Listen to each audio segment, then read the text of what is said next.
Welcome দোস্তো Assam TET apply সম্পৰ্কে আৰু এটা মই ভিডিঅ' বনাবলৈ লৈছোঁ। এই ভিডিঅ'টো হৈছে যে যিসকলৰ DLED বা BEd নাই তেওঁলোকে টেট পৰীক্ষা দিব পাৰিব নে নোৱাৰে।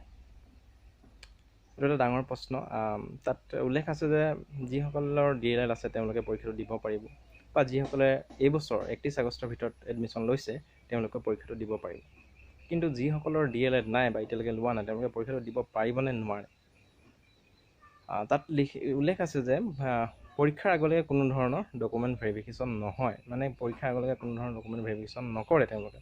তেনে ক্ষেত্ৰত আপোনালোকে যদি জেনেৰেলি আপোনালোকৰ হায়াৰ ছেকেণ্ডেৰী 50 বা গ্ৰেজুৱেশ্যন আছে তেওঁলোকে এপ্লাই কৰিব পাৰিব বা তেওঁলোকে পৰীক্ষাটো দিব পাৰিব। কিন্তু পৰীক্ষাটো দিয়াৰ পিছত যেতিয়া আপোনালোকে এপ্লাই কৰিব ডকুমেণ্ট ভেৰিফিকেশ্যনৰ সময়ত আপোনালোকৰ যদি সেই উইদিন 2 yearsৰ ভিতৰত DLEDটো কমপ্লিট কৰাৰ যিটো প্ৰমাণ বা তেওঁলোকে এইটো যদি তাৰ লগত তেওঁলোকে কম্পেয়াৰ কৰে, যদি ধৰা পৰে তেতিয়াহ'লে আপোনালোকৰ কেণ্ডিডেটছাৰটো কেঞ্চেল কৰিব।